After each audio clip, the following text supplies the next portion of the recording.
In this video, I'm going to show you how to enable dark mode in your Excel program. So friends, if you want to enable dark mode in Microsoft Excel, so click on File, then More. In here, click on Options.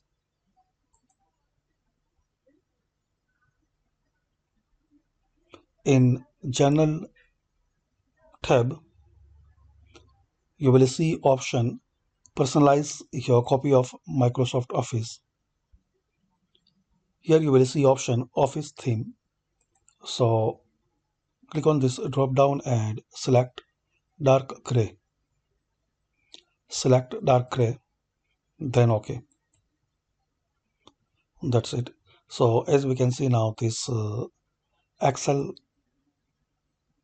program is in dark mode.